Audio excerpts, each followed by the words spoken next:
Hello and welcome to a spur of the moment movie vlog. The camera might be extra shaky, more shaky than usual because I just finished a workout and I'm still a bit from it, which is good. Had a good workout today. It is the 18th of October 2016 and this will probably be going up on the 19th. I'm going to put this up tomorrow along with my Evil Dead Epic Film Challenge 2 review. So earlier this afternoon, and today, in fact, I suppose I have the free time because yesterday I got a shit ton of stuff done, got some work done I really needed to catch up on. I got some stuff for the channel done, some other things done. Had a really productive day yesterday, so today I thought I'm going to just relax a little bit. I did some work in the morning and I thought, right, the rest of the day, they kind of just not stress too much about stuff on the channel, work stuff and that kind of thing. So I sat down to watch Evil Dead, or The Evil Dead, the original, is it 1981 film from Sam Raimi? And if you want to hear my thoughts on that film, check out my Epic Film Challenge 2 review, which will be online at the same time as this video, though I haven't filmed it yet. And I was thinking to myself, you know, right, I'm going to film this review for The Evil Dead, and in my head I was thinking, well, you know, I can say that I prefer the second film, and then I thought, well, what do I really think of the second film? I've seen the first and second Evil Dead movies about twice each, I think, over my life. So today marks the third viewing of the original, and it was about 5 years ago that I watched them again, and I thought, what do I really remember about Evil Dead 2 apart from the bits that I liked? Like, as a whole film, do I have an opinion of it? And I thought, I guess I don't, other than I liked it. So I figured, let's just watch the Evil Dead 2 today as well. And then I thought, well, fuck, I've never seen Army of Darkness, let's watch that as well, and let's make a little kind of movie vlog with me watching the second and third films to kind of complement and supplement the Evil Dead review for the Epic Film Challenge 2, and just so you can hear more of my thoughts on the other films, I guess. But yeah, it is now 20 to 6 in the evening. Connie's going to be away all day and night, she's got loads of stuff on today, so I'm going to cook myself some beef tacos, as I always do when I'm home alone, because I can't fend for myself, so I just always make beef tacos, but I haven't had them for 2 weeks now, so I feel good about that.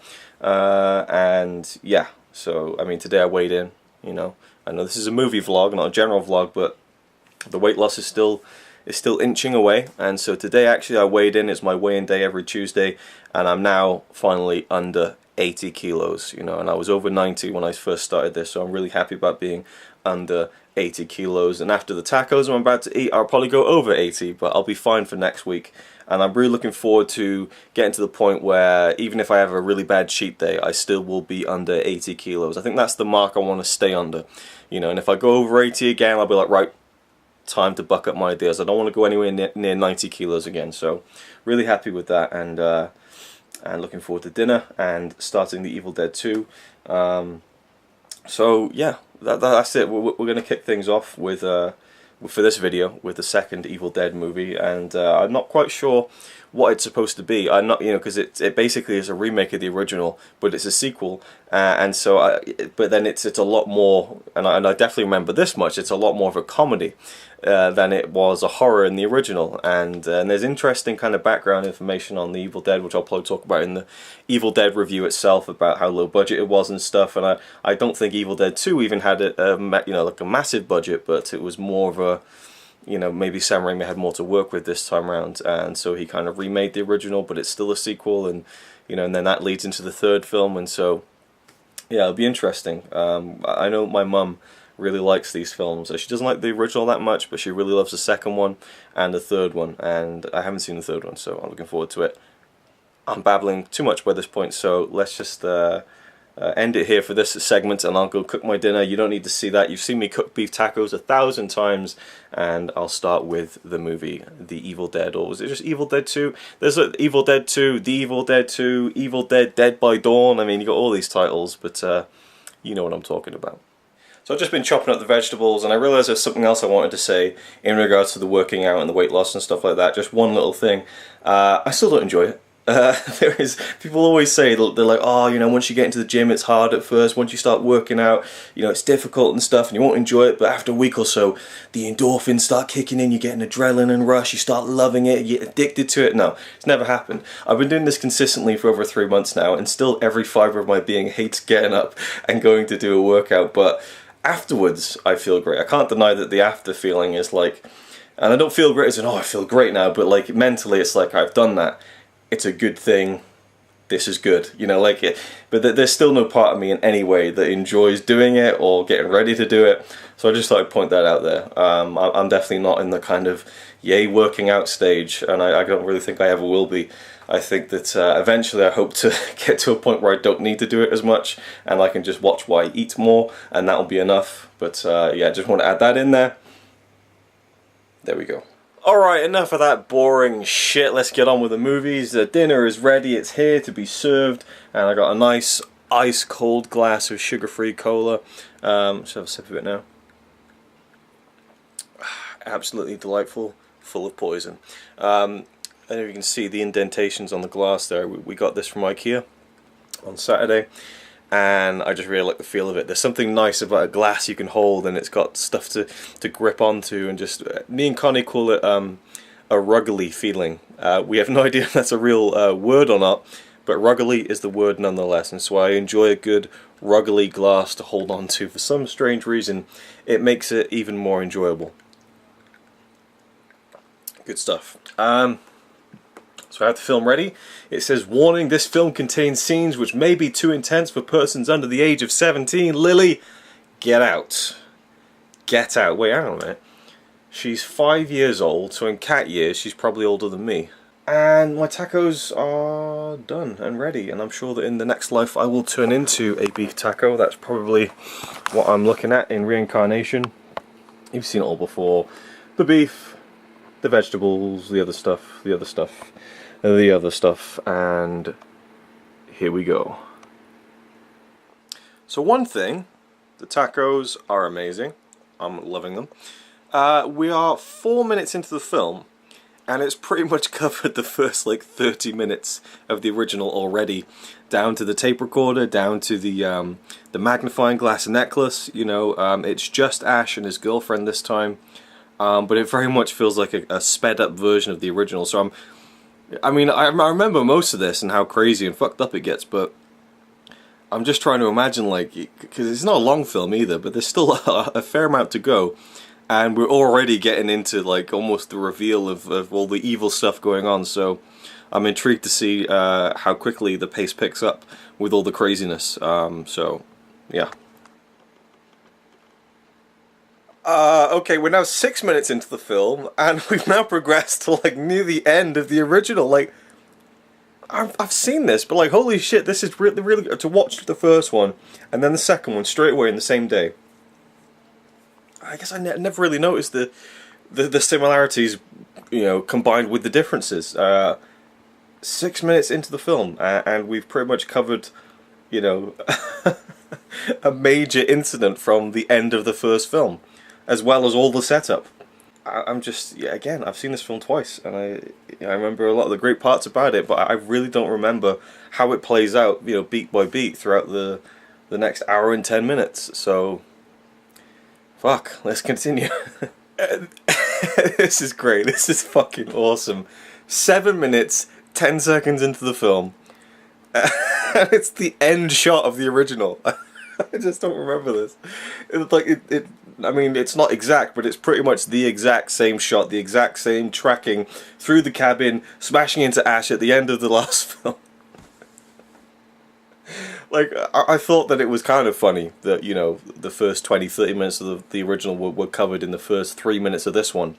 But literally, 7 minutes in, we've covered the whole original without the other people who were in the original, so it's just Ash and his girlfriend. I mean, it's like a greatest hit. Well, not even a greatest hits, because you don't see any, we haven't seen any kind of people. Well, I guess we saw his girlfriend possessed a little bit, but we haven't seen all the crazy stuff yet. But as far as plot goes, we finished the first film. It's crazy, and yeah, I just loved that. I loved how it kind of recreated the first film in the first 7 minutes, and now where do we go? You know. All right, dinner is finished. 24 minutes into the film, and this is really where it's starting to get awesome. I'm loving this. Really, I'm loving it. You know, it's not taking itself too seriously. And that just continues throughout the film. There's another hour left, so I'm really looking forward to that extra hour of madness. But Yeah, it's interesting seeing this because for me it was made what 6 years after the original, from 1981. This is from 1987, and you can just tell immediately. I mean, obviously, the original film must have been shot on something less than 35mm film, because this just instantly looks like an upgrade in terms of the quality. But also, just you can tell that the budget is bigger. You can tell that Sam Raimi's inventive direction is really let loose here with more resources, I think.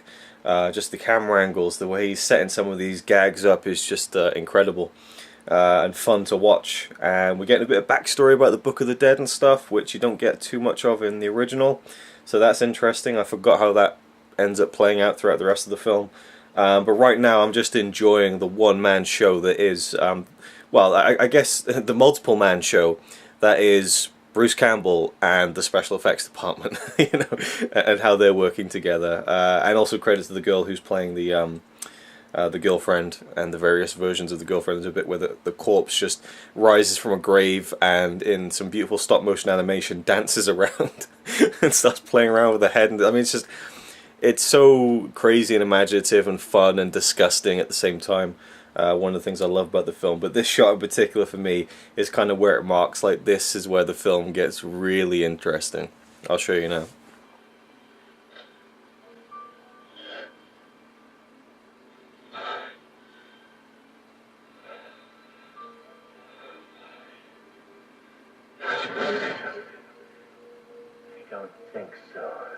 So I've just watched the scene where Ash's hand becomes possessed, and there's this one shot scene of Bruce Campbell in the kitchen beating himself up with his hand, smashing plates over his head, you know, punching himself, smacking his head down into the counter, flipping around onto the floor. It's an amazing physical performance. And he's quite cheesy, but he's laughing now, but it's hilarious within the context of the film. It really is. And now we get the chainsaw. Holy shit, here we go. Right.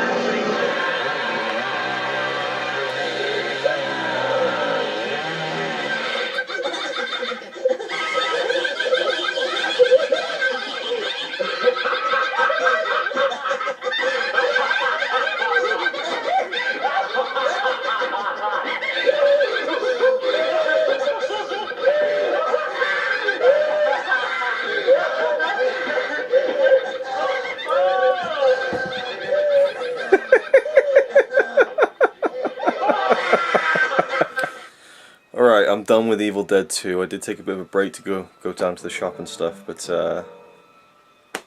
I mean, Connie could attest to my reaction at the ending. There's just, I fucking love this film. I fucking love this film. So good, so entertaining, funny, gory. The effects are just next level. Like I said earlier, it is literally just like Sam Raimi, you know, got to really realize his full potential in making a film like this once given the proper budget to do it, you know. Everything feels next level from the first one, and, you know, tomorrow I've got to film a review deciding on whether The Evil Dead is a film you must see before you die, and I just think that this film just outshines it in almost every aspect. But the original does have a bit more of an impressive factor, given how well, I mean, some of the effects are a bit cheesy and hokey in the original, and some even in this film, but the original is more impressive for how little they made it for, and how guerrilla style filmmaking, you know, probably was employed to do it, and how, you know, Bruce Campbell, the star of these films, pretty much made the original film with Sam Raimi. They grew up making films together, you know, when they were teenagers and stuff, but they finally got to realize, I guess, their full kind of vision for a film like this, I suppose, and leaning more towards the comedic and not taking itself too seriously, I think really paid off. This is just like, you know, one of the absolute best, you know, horror comedies ever made.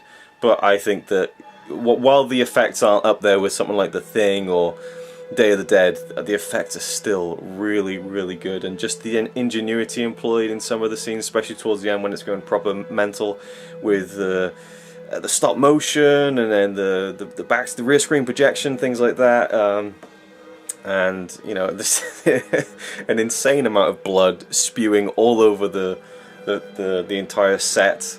the set moving. A lot of those effects were most impressive to me, like the laughing scene that I filmed earlier. Hopefully YouTube will allow me to get away with that. If not, I've re-edited this and you won't have seen it. But the scene with all the laughing things in the room, and all the things are moving up and down, the books are flying around and laughing, it's a really impressive film from that regard. And I like how the story's a bit better with fake Shemps. the story's a bit better with you know, the guy who recorded the tape, and he was looking into this Book of the Dead and stuff. What? Evil Dead 2, the sequel to the ultimate experience in grueling terror. Even the credits are funny. The last frame of this film is kind of funny because of that. What? Something about everything is fiction. Yeah, well, that's fiction. That's and no, like, living or dead. Oh. Yeah. No. That's actually the end of every film. They living or dead. Yes, yeah, because if someone's dead and you've taken their life story and put it on the screen, then you're not allowed to do that. So that is actually at the end of most films. It'll say any similarity to actual persons living or dead. Is purely coincidental. Oh. So that I can see why. I thought it was actual persons. No. But usually living or dead, the dead. evil dead. No, that is actually a. Yeah, but do not try to be like the dead people in this movie. Yeah, that's a lesson. The old woman in the cellar, proper creepy. You know, not quite as like The Shining level scary, but still just something about old people and then like demonic makeup and being horrible to me really freaks me out. I'm gonna have so much fun with you in 40 years. Terrifying. So yeah, I liked how halfway through the film they're looking through the pages of the Book of the Dead and you see Ash in the 1300s, which is what the third film is, even though I've not seen it yet. I love that ending, you know, he shoots the demon and all the knights are like, hail this guy, you've got a gun, and he's like, oh no, come on. He's been through so much. Does it really get much more badass than Bruce Campbell with a chainsaw for a hand, cutting off a shotgun and making it a sawed-off shotgun, elbowing off the thing, flipping it around, sticking it in his back and going groovy? I don't think so. It's so ridiculous, but it embraces its own ridiculous, and that's why it works. So I have no idea what to expect with the third film, but we will see. Well, I will see, and then I will tell you what I think. So on with Army of Darkness, and oh god, you're watching that now. Oh yes, and then I will check back in with the thoughts. Though Connie will be going to bed now, so I won't be able to kind of check in throughout the film like I did with the second one, but the movie's going to be loud enough as it is, with trees I'll running put up the headphones on, Okay, relax. Yeah. So, right, anything else I wanted to add? Anything else I wanted to add about Evil Dead 2? Yeah, like I said, I liked how the story was a bit more interesting. You have Ash and the girlfriend at the beginning, and then it's just Ash, and it kind of covers the events of the first film, or recreates them in about 7 minutes, and then you have the daughter of the character who was looking into the Book of the Dead, so she goes to the cabin, would bring some other characters along so you can have some fun with them, and yeah, it's just everything about this film. It just, I guess, an hour and 20 minutes. There's no time is wasted. It is a special effects extravaganza. There's always interesting stuff. There's funny things. There's disgusting things. There's disgusting and funny things. It's almost, you know, pure entertainment, I think. Although there's always going to be people who don't like that kind of gore, who aren't going to find it entertaining, or might just find it too cheesy. I don't know. But I loved it, and I certainly prefer it to the original, even if I respect the original a little bit more. So, Army of Darkness, next up.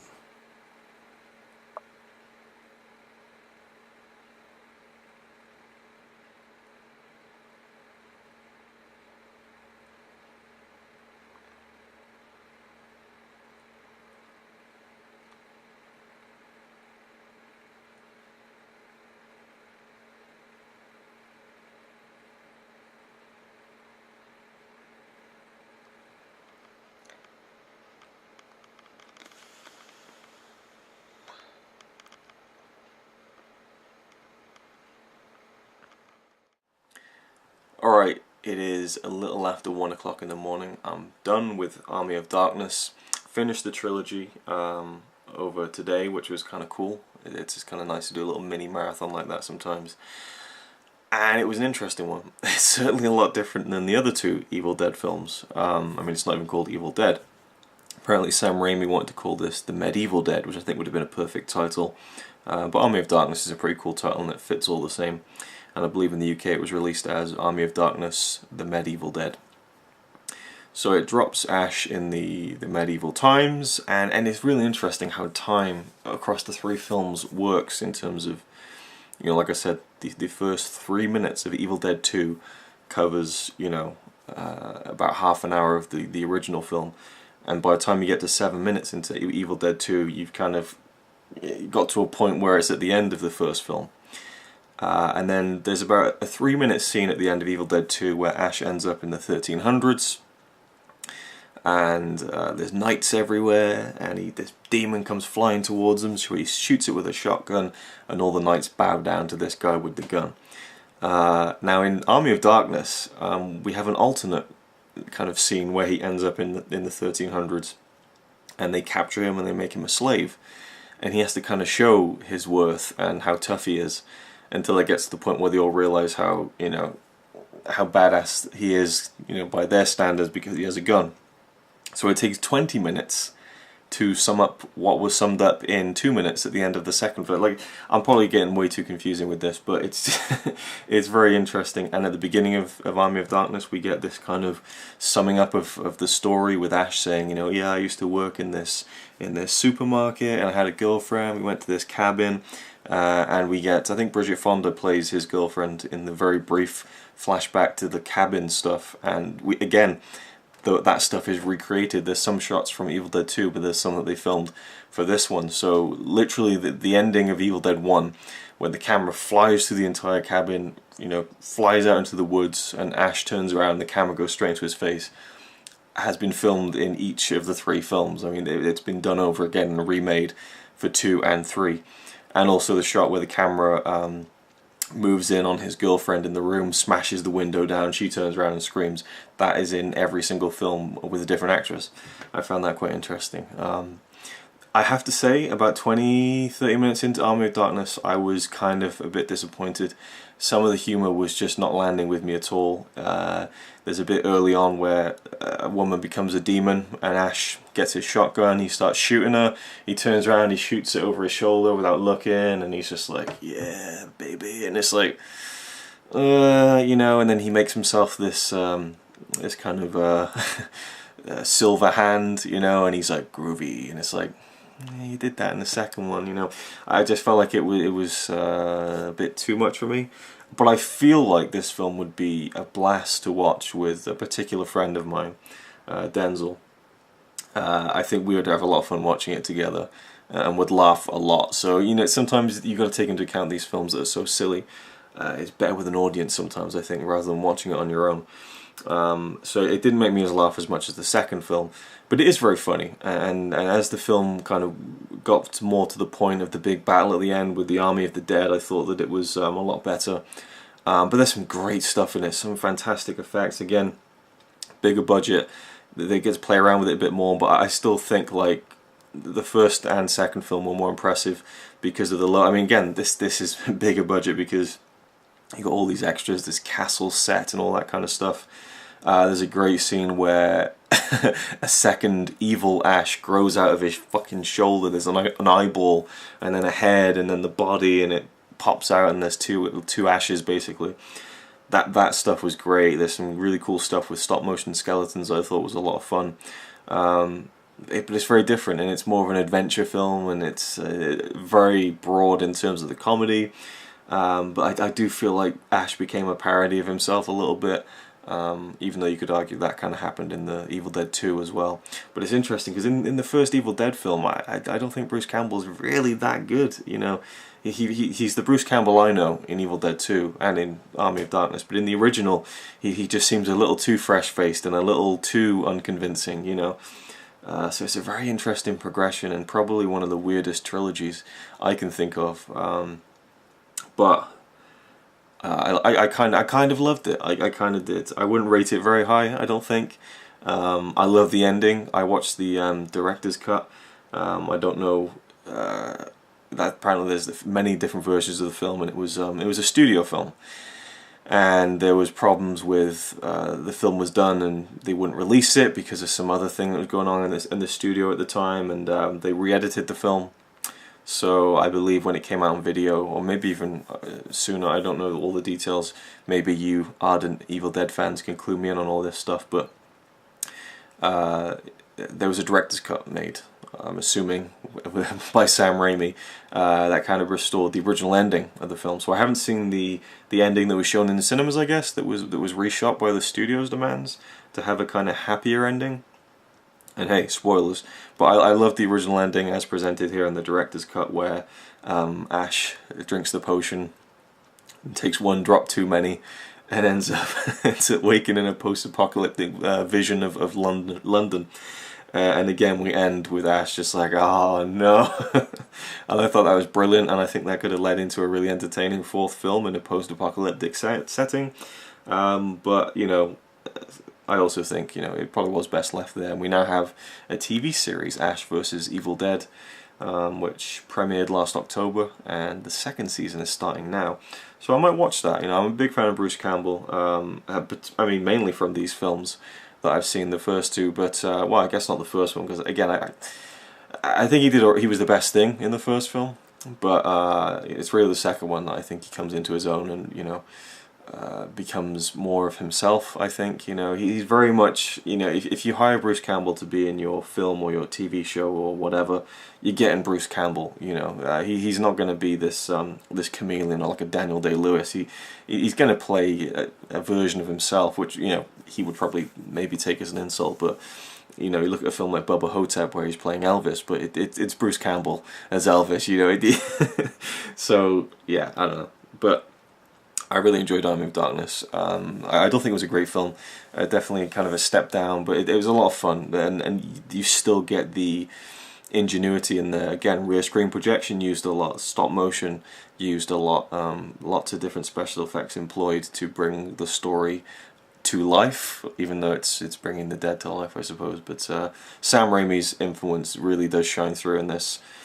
You know, it being a studio film, I think didn't really squash his effect on the screen. I don't think, you know, just again the camera angles, the very cool like special effects, and just interesting special effects as well. You know, it just feels like a guy who's like, let's have fun, you know, let's just do this because it'll be cool, you know, and it'll be entertaining, and I really like that. And it kind of not this one, but Evil Dead 2 kind of wrapped up this interesting reference within a reference between a chain of movies, if you don't know. Again, I read up on trivia of these things, and I might be wrong on this, but I believe in The Hills Have Eyes, directed by Wes Craven, there is a reference to Jaws. I think there's a poster or a torn up poster, something like that. So in Evil Dead, the original, they go into this room, and there's a Hills Have Eyes poster that's torn, so it's a reference to the Hills Have Eyes reference in Jaws. So Wes Craven obviously saw that in Sam Raimi's Evil Dead, and in A Nightmare on Elm Street he had, I believe, Nancy, or it might have been Johnny Depp's character, I'm not sure, but one of the characters in Nightmare on Elm Street is watching the Evil Dead on TV, so it's kind of referencing back to that. And then in Evil Dead 2, Sam Raimi put Freddy Krueger's glove in kind of on the background in one of the sheds in Evil Dead 2. So these references going back, and these days, you know, references to other films are just, they're all over the place, these Easter eggs. But back then, you know, in like the 70s and 80s, they weren't as common. So it's kind of cool to see some of those things, I think. But yeah, what else can I really say? I think that's about it, and this video's dragged on far too long, but suffice it to say, I'm glad that I've finally seen the complete trilogy. I have seen the remake, Evil Dead. I really liked it. I really liked that film. It was a good horror film. I like what they did with it. But yeah, for me, the second one is king. That's what I love. That's what I enjoy. Because in Army of Darkness, there wasn't really anything that kind of was that horrifying. You know, I mean, the villain is played by Bruce Campbell, as far as I can tell. It's very hammy, you know, and yeah, I guess that's part of the charm. But I think that the best middle ground of this thing that they created was the second film. The first film, I think, is a very good horror film in its own right, and is very impressive for the budget. The sequel puts a bit more humour into it and gets far more ambitious with the effects, and I think that is just a really entertaining mix. And then the third film takes it in a wildly different direction, which fits the tone of the second film, where anything can happen, and I really like that too. But I feel like the humor kind of overrode some of it. Maybe the humor was a bit too much, because a lot of the great effects were literally just there as gags to be cut up. You know, whereas even in Evil Dead 2, where there's a lot of humor, there's still some pretty creepy stuff going on, you know. There's a healthy balance there, whereas in Army of Darkness it's way more stacked in the favour of humour, which is fine, you know. But I think, yeah, the best version of all this for me is the second film. So there we go. That's been my deathly evil movie marathon today, watching the trilogy, and it's cool. I wasn't expecting to do it at all. I just wanted to watch the Evil Dead today and do my review for it, which I'll have to do tomorrow now because I spent all night watching the second and third films. But yeah, leave your thoughts down below on these films. I'm a big fan, I think, of the series as a whole, and I'll definitely be revisiting all three of them periodically throughout my life, I'm sure. I need to pick them all up on Blu-ray, and yeah, so there we go. Thank you guys for watching. I hope you enjoyed. Hope you're enjoying Horror Month. This is yet another video I'm stacking on top of all the other ones I'm putting up this month. But again, in the words of a great man, I figured, what the hell. Good night. I am called King Computer.